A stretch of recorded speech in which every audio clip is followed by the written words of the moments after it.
Tim. And that is exactly why the 50-foot walls of ocean water never existed. They were invented in the 3rd century before Christ. Darian. Invented? What do you mean invented? We are talking about the Exodus, the most famous miracle in the Old Testament. Are you saying the whole crossing of the Red Sea is a myth? Tim, I am saying the Red Sea itself is the myth. The water was real. The crossing was real. But they did not cross the Red Sea. Darian. But that makes no sense. Every Bible in the world says Red Sea. It has been printed that way for 2,000 years.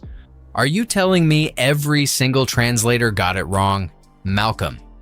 They did not get it wrong by accident. They made a deliberate geographic choice, and that single choice completely erased the original miracle. Darian erased it? Malcolm replaced it with a Hollywood spectacle. What actually happened was far more precise, and honestly, much more terrifying. Tim. If you go back to the original Hebrew text, before the Greek scholars got their hands on it, you find a completely different landscape. Darian. So where did they walk? Malcolm. That is the question that changes everything you know about this story. Tim.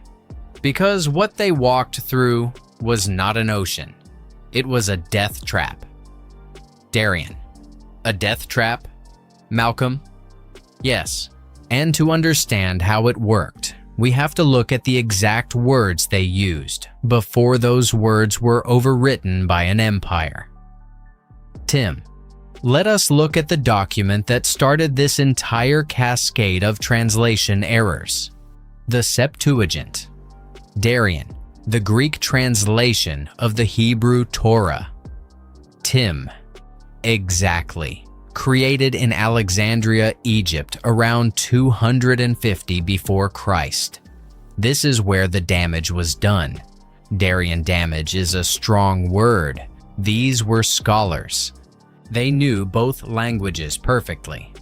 Why would they introduce an error into a sacred text? They were translating the most important document of their culture. You do not just make things up. Tim. Because they were translating for a Hellenistic audience.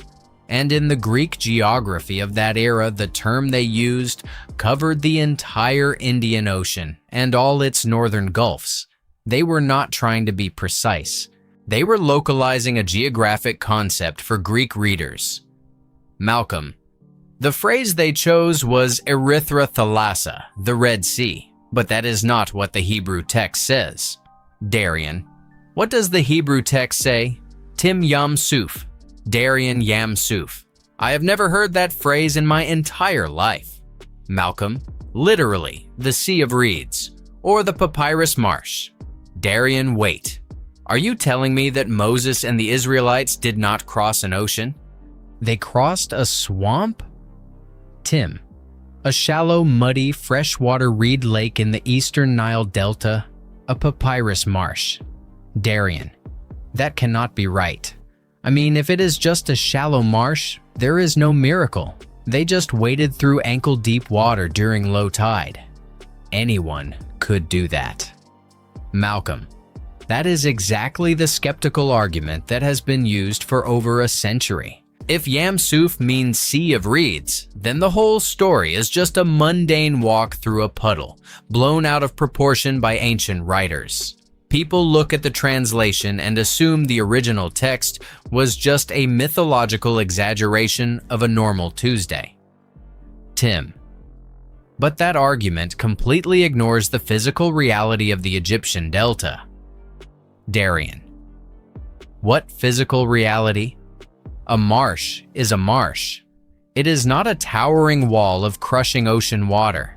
You cannot drown an entire army in a puddle. You cannot wipe out Pharaoh's elite chariots in a place where people go fishing. Tim. You are still thinking like a movie director. You want a cinematic spectacle, but the original Hebrew text is not trying to give you a spectacle. It is giving you a precise geographic location. Malcolm. In 1983, the biblical scholar Bernard F. Batto published a definitive paper in the Journal of Biblical Literature. He proved, beyond any shadow of a doubt, that Yam Suph literally means Sea of Reeds. The translation to Red Sea was purely an Alexandrian invention. He tracked the etymology of the word Suph. It does not mean red. It does not mean deep. It means reeds, papyrus. The kind of vegetation that only grows in fresh or brackish shallow water. Not the open ocean, not the Red Sea Gulf. Darian. Okay, I have to admit that this data is strong. If the linguistic evidence is that clear, then the Greek translators definitely changed the location. But a single word change does not explain how an entire army was destroyed. If they are in a shallow reed lake, how do hundreds of Egyptian war chariots drown? Tim. They did not just drown. They were trapped. Darian trapped by what? Reeds. Malcolm trapped by the very terrain they were trying to cross. Malcolm. To understand the trap, you have to look at the ground beneath their feet. And for that, we turn to the archaeologist James K. Hoffmeier. Darian. What does the archaeology say about a marsh? How deadly can a marsh really be? Malcolm. In 2005, Hoffmeier published his research on the ancient Sinai wilderness traditions. He identified the exact Egyptian equivalent of Yam Suph. It is a New Kingdom term. ḥwfy. Tim. The papyrus marshes near Lake Ballah. Malcolm. Exactly. These were not gentle puddles. These were vast, treacherous marsh lakes. You have to picture a dense, muddy, unforgiving landscape, not a clean, sandy beach. This was an area characterized by deep, unpredictable sediment. Darian. But it is still just mud and reeds. It is not an ocean. The biblical text says the waters crashed down on Pharaoh's army and wiped them out. You cannot wipe out the greatest military force of the ancient world in a mudflat. Tim. You can, if they are driving chariots that weigh 1,000 pounds. Darian chariots. Malcolm. The Egyptian war chariot was the ultimate weapon of the late Bronze Age. It was designed for speed, for maneuverability, and for terror, but it had a fatal flaw. It required solid ground. Tim.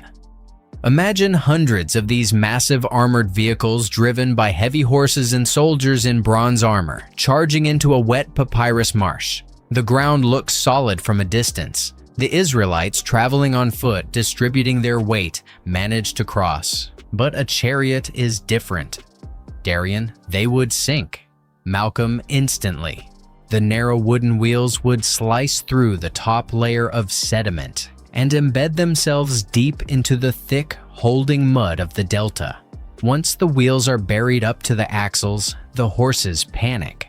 The armor weighs the soldiers down. The entire military formation completely disintegrates. Tim. The book of Exodus explicitly mentions this. It says the Lord jammed the wheels of their chariots so that they drove with difficulty. Darian. So the miracle was not a wall of water crushing them. The miracle was getting them stuck in the mud? Tim. No. Getting stuck in the mud was just the setup. The real destruction came when the water returned. Darian returned from where? If it is a marsh, the water is already there. How does the water leave and then come back with enough force to drown an army? Are we talking about a tide? Because the Mediterranean tide is negligible. Malcolm. That brings us to the most uncomfortable detail in the entire story, a detail that modern readers completely ignore, but that a 17th century philosopher caught immediately. Darian. A philosopher? What does a philosopher know about the hydrology of the ancient Nile Delta? Tim. Baruch Spinoza. Malcolm. If you want to go deeper into how texts were altered to control the narrative, the entire Spinoza archive library is linked in the pinned comment. It is 5 volumes of research, not a donation, an archive of exactly what was erased. But for now, let us look at what Spinoza actually found. Malcolm. In 1670, Spinoza published the Tractatus Theologico-Politicus. He pioneered modern biblical criticism by pointing out something that was hiding in plain sight. Darian. What was hiding? Tim. The mechanism of the miracle. Malcolm, Exodus chapter 14, verse 21. It does not say God waved a magic wand and the sea instantly split. It names a very specific physical force. Tim. A strong east wind blew all that night and turned the sea into dry land. It specifies the direction of the wind, the duration of the event, and the physical consequence on the water. Darian. A strong east wind. Malcolm. Yes. Spinoza saw this and realized something profound. The ancient text was explicitly attributing the event to a natural meteorological phenomenon. It was the later translators and commentators who turned it into supernatural magic because people love a spectacle. Spinoza argued that the original writers were describing a physical reality, even if they attributed the timing of it to divine providence. Darian. But Spinoza was writing in the 1600s. He did not have modern science to prove that wind could actually push a sea away. A strong wind might cause some waves, but it does not empty a lake. Tim. He did not. But we do. Malcolm. In 2010, the National Center for Atmospheric Research in the United States decided to test this exact scenario. Darian. Wait. You are telling me atmospheric scientists use supercomputers to model the parting of the Red Sea? Tim. Not the Red Sea. The Sea of Reeds. They modeled a shallow delta marsh lake. Malcolm Carl Drews and Viking Hahn applied fluid dynamics to the topography of the eastern Nile Delta. They wanted to see if a sustained wind could actually move that much water. They built a digital reconstruction of the ancient terrain, factoring in the depth of the water, the shape of the basin, and the exact wind conditions described in the text. Darian. And what happens when you blow a strong wind over a shallow lake? Tim. It is called wind set-down. Malcolm. When a sustained easterly wind hits 63 miles per hour over a shallow 6-foot-deep body of water, it creates a massive physical displacement. The stress of the wind on the surface of the water actually pushes the fluid away from the shoreline. Tim. The supercomputer model showed that the wind would literally push the water back, exposing a dry land bridge 2 miles long and 3 miles wide. Darian. 2 miles long, just from wind? Malcolm. Yes, and this dry path remains open for exactly as long as the wind sustains its pressure. In their model, it lasted for 4 hours. Darian. 6 cats. Darian. 4 hours is enough time for a group of people on foot to cross. They walk across the exposed mudflats while the wind holds the water back on both sides. Tim. But it is not enough time for an army of heavy chariots to follow them. Malcolm. Especially when the wind suddenly stops. Tim. Because when a wind set-down collapses, the water does not slowly trickle back.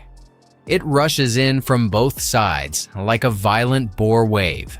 A sudden wall of returning water crashing into the depression. Darian. And the Egyptian chariots were already stuck in the mud in the middle of the basin. Malcolm. Precisely. The heavy chariots charged into the exposed marsh bed. The wheels sank. They bogged down. And then the wind dropped. The water rushed back. Darian, I do not have a good answer for this. I came into this conversation thinking that if it was just a marsh, the whole story was a fairy tale. I thought the lack of a deep ocean meant the lack of a real event. I thought it was either a 50-foot wall of magical ocean water or nothing at all. Malcolm, do you remember what you said at the very beginning? That if Yam Suph means sea of reeds, there is no miracle. That they just waded through a puddle. Tim, that is exactly the function of the Alexandrian translation. It replaced a terrifying, highly specific natural event with a cosmic fantasy. And in doing so, it made the story easier to dismiss. Darian, I cannot refute this. And honestly, I do not want to try anymore. The physical reality of the wind and the mud is actually more compelling than the Hollywood movie. The idea that a specific weather event modeled by modern supercomputers perfectly matches the original Hebrew text. It completely changes how I see the document. Malcolm, and here is where the conversation changes. Tim, because the question is no longer whether it happened. The question is what it means that it happened exactly this way. Malcolm, when we strip away the Erythra Thalassa, the towering walls of ocean water, and the 3rd century Greek alterations, we are left with something stark and muddy. We are left with history, not mythology. Darian, we are left with the text as it was actually written. Tim, a strong east wind, a sea of reeds, a precise moment in time when the atmosphere and the geography conspired to open a door that immediately slammed shut behind them. Malcolm, yesterday, I was sitting in my study here in Norwich looking at the printed output of the NCAR Fluid Dynamics paper next to my worn copy of the Septuagint, and it struck me. I spent 43 years in the pews and years teaching theology, and I never understood how two completely opposing worldviews ended up doing the exact same thing. Darian, what do you mean? Malcolm, the ancient Greek scribe in Alexandria and the modern secular skeptic. They both looked at the quiet, muddy reality of the Hebrew papyrus reeds, and they both erased it. The scribe erased it to make it grander. The skeptic erased it to make it ridiculous. Tim, but the truth was sitting right there in the Hebrew letters the whole time, just waiting for someone to read it without trying to turn it into a movie. Darian, it really is strange. I walked in here defending the Red Sea because it was the only version I knew, but I am leaving with a completely different picture. And the second one is better. It is grounded. It is real. Malcolm, that is the reality of ancient texts. The single word translated wrong in antiquity becomes the unquestioned doctrine of today. A geographic localization becomes a towering wall of water. Yam Suph, the Sea of Reeds, not a myth, just mistranslated. Malcolm. And that single Hebrew word separates a cinematic fantasy from a terrifying historical reality. Malcolm, if you have made it this far and this kind of conversation interests you, subscribing ensures the algorithm brings you back, because we have many more layers of history to peel back together. Malcolm, which version of the story challenges you more? The 50-foot walls of ocean water created by translators, or the natural wind set down in a muddy reed lake? Tell me in the comments. The conversation continues there. Tim, commissioned by Ptolemy II Philadelphus. He wanted a copy of the Jewish law for the Library of Alexandria. He brought in 72 scholars. Darian, 72 scholars. That is a massive undertaking. You would think they would be careful with the geography.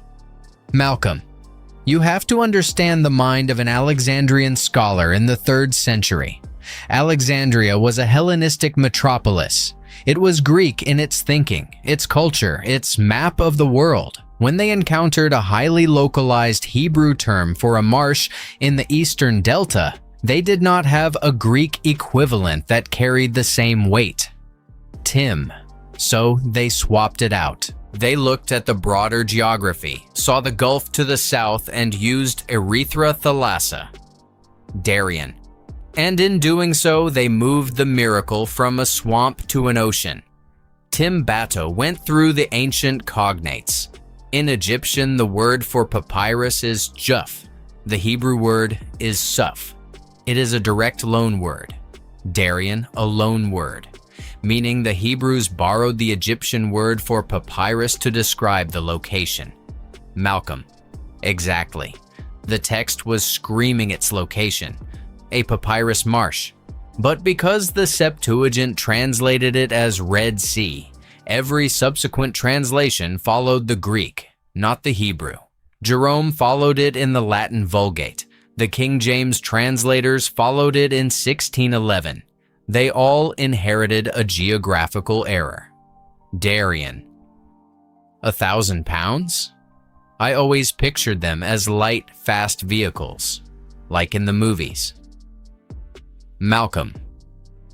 The Egyptian war chariot of the New Kingdom was a heavy, sophisticated platform. It had to carry 2 men, a driver and a warrior, plus their armor, plus their weapons. It required a wide turning radius, and above all, it required absolute stability. Tim. It was the tank of the ancient world, and like a tank, if you put it in a swamp, it is useless. Malcolm. The entire operation of the Egyptian military relied on intimidation and speed. When the chariots bogged down, they lost both. The soldiers were stranded in the mud, weighed down by bronze-scale armor, surrounded by panicked horses. Tim. They were completely immobilized, sitting targets in a depression that was about to fill with water. Darien. But how fast does the water return? If it is just a slow creep, they could just unhitch the horses and run. Malcolm. That is the terrifying part. It is not a slow creep. Malcolm. Think of it like a rubber band snapping back. The wind has been pushing millions of tons of water back for hours, building up immense potential energy. When the wind drops, that energy is released instantly. Tim. The water returns at the speed of a tidal bore, a massive turbulent wall of displaced water rushing back to find its level. Darien. And the chariots are sitting right in the middle of the basin. Malcolm completely trapped. The mud held them in place, and the bore wave crushed them. It is a terrifyingly precise sequence of natural events. Tim. It is the ultimate irony. The religious translators and the secular skeptics both ignored the actual text. They both preferred their own narrative to the historical reality. Darien. Because the historical reality is complicated, it requires understanding wind dynamics, chariot weights, and ancient Egyptian loanwords. It is much easier to just argue about whether a magic ocean wall existed. Malcolm. But the truth is always in the complicated details. The truth is always in the text itself, waiting to be read correctly. Tim. But wait, let us go back to the Septuagint, because the implications of that translation go far beyond just one geographical location. When those 72 scholars sat down in Alexandria, they were not just translating a book. They were defining the theological reality for the next 2 millennia. Darien. Defining reality? That seems like an overstatement. They changed a body of water. They did not change the nature of God. Malcolm. Did they not? Think about what the Red Sea represents in the Western imagination. It represents a God who breaks the laws of physics on command. A God who operates through cosmic spectacle. But the God described in the Hebrew text of Exodus 14 operates through the natural world. He uses an east wind. He uses the topography of the delta.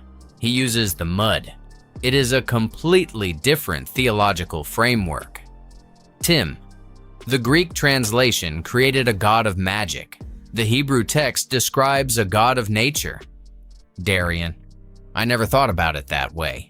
By changing the location to a deep ocean gulf, they forced the mechanism to become magical. Because you cannot empty the Red Sea with an east wind. It is too deep. The physics do not work. Malcolm, precisely. The Red Sea is thousands of feet deep in places. No wind on Earth could expose the bottom of it. So, the moment the Alexandrian scribes wrote Erythra Thalassa, they made the story scientifically impossible. They forced every subsequent reader to choose between unquestioning faith in a magical event or total skepticism. Tim, and that is exactly what happened. For 2,000 years, people have either believed in a fairy tale or they have dismissed the entire Exodus as a myth. And all because of one Greek word. Darian. It is maddening.